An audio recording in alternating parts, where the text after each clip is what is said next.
Hi everyone and welcome to my channel. If you're new here, my name is Irene and today I'll show you how to make super cute faux pumpkins for autumn decor outer waste. Here is the first way to make a pumpkin. Take a piece of aluminum foil and make a ball from it. The ball should be about 3 times larger than the desired pumpkin size. Press it a little to have a flat top and bottom. Next, take a strong thread and wrap the base, making sections of the pumpkin. You want to outline the sections with the thread and then finally shape the base with your fingers. Make a hole in the center and the base is now completed.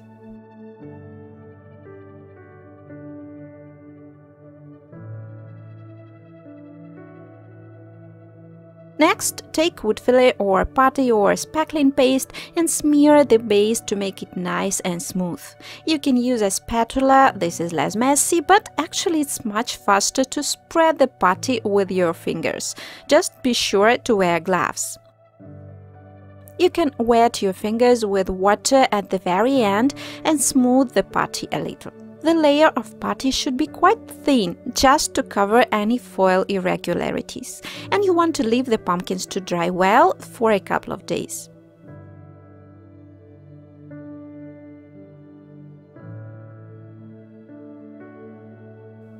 The second way is good for making medium and large pumpkins. Take corrugated cardboard and cut it into strips, just about ½ an inch or an inch wide.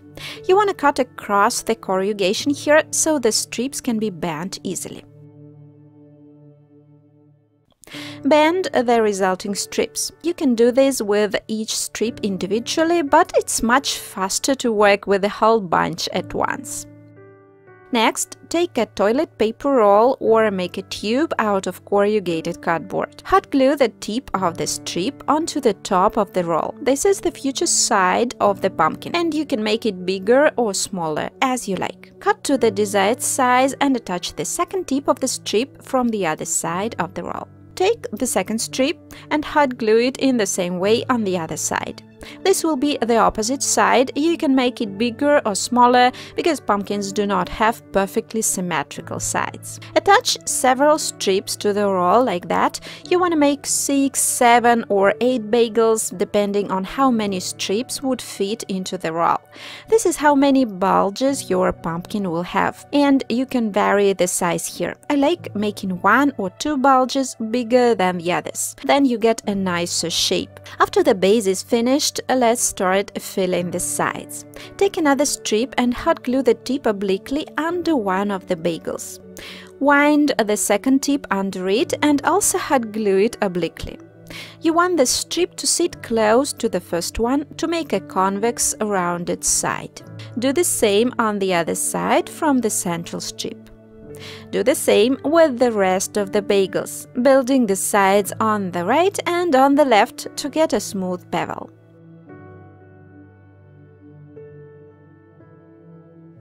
Then make the third row, attaching the strips obliquely the same way. The strips will be quite short here, and in order for the strips to have the shape you want, you'll have to attach them somewhere in the middle. To be honest, here it's a bit tricky to explain the process clearly, but I hope the video makes it really clear. You just want to imagine the shape of a pumpkin and to attach the strips of cardboard to make convex rounded sides. I think it's clear here that the width of the strips will affect how rounded the sides of the pumpkin will be. If you use wider strips, you'll make the pumpkin faster, but it will end up really angular. With thinner strips, you can keep it really smooth, but it will take more time to make. And the larger you make the pumpkin, the wider strips you can use. You can make really big pumpkins this way. I've made the biggest pumpkins about 12 inches in diameter. Build up the sides gradually to the right and to the left until the bulges meet. Next, let's cover the sides. Take a newspaper and some white glue. Tear the newspaper into pieces and, using a well-known technique, cover the bases with scraps of newspaper soaked in glue in 2 or 3 layers until the whole pumpkin is covered.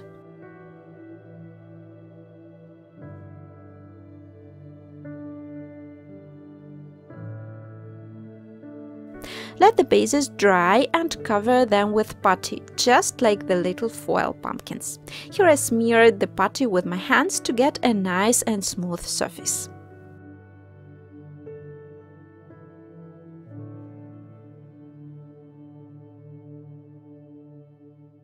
After the putty dries well, you want to sand the pumpkins to make them really nice and smooth.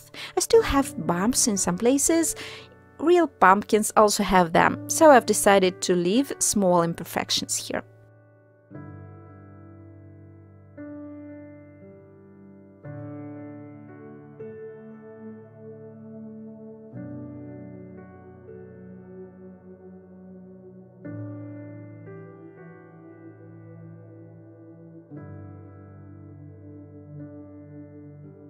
And now you can decorate the pumpkins to your liking.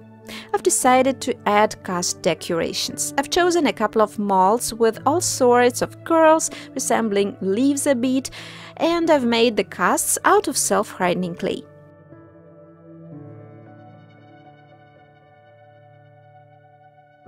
By the way, you can make the casts look really different by cutting some of the casts into pieces and combining them into a single branch. I did this on the largest pumpkins as my molds were not big enough to fill the sides. I've tried to arrange the casts into a sort of a triangle. I've made one short, the second one slightly larger, and the third one really long, going along the whole side of the pumpkin. I think it looks really nice. And at the same time, you can cover up some imperfections on the sides with these bigger casts. I've got cracks after sanding in a couple of places, and I've hidden them under the casts. After the embellishments are ready, let's make the stems. I've made them out of self-hardening clay as well. They are really easy to make. First, make something like a pointed hat, attach it to the pumpkin, and draw stripes on the surface with any sharp tool. Tap the top a little and poke it with something sharp, for example with the tip of a pencil, to simulate a cut-off stem. You can twist the finished stem a little to make the drawn lines slightly curved and more natural looking. You can also make a T-shaped stem just the same way.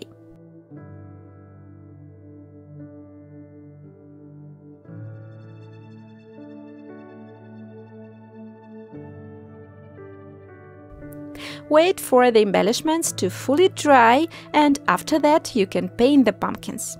This time I've decided to use soft pink colors. I've used different shades of pink. Painting for me is always the most enjoyable part. I really love this process.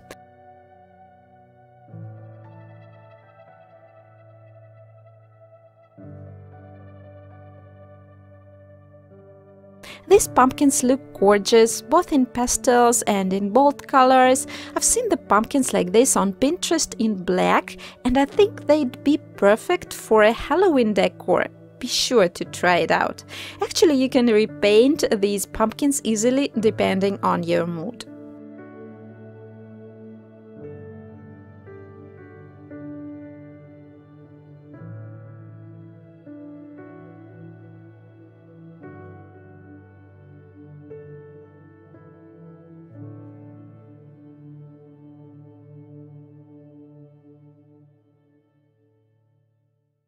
After drying, I'm dry brushing the embellishments with bronze to make them really stand out.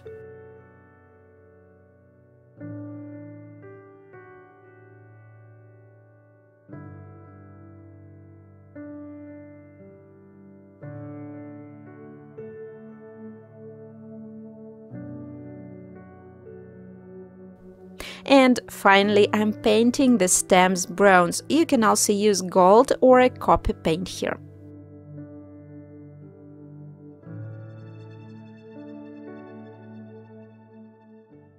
Well, I hope you like the finished look. The ready-made faux pumpkins often don't have the shape and size we want, and using the technique shown, you can easily make pumpkins yourself. Actually, you can also decorate ready-made Dollar Tree faux pumpkins with cast elements like this. It will add greatly to the look.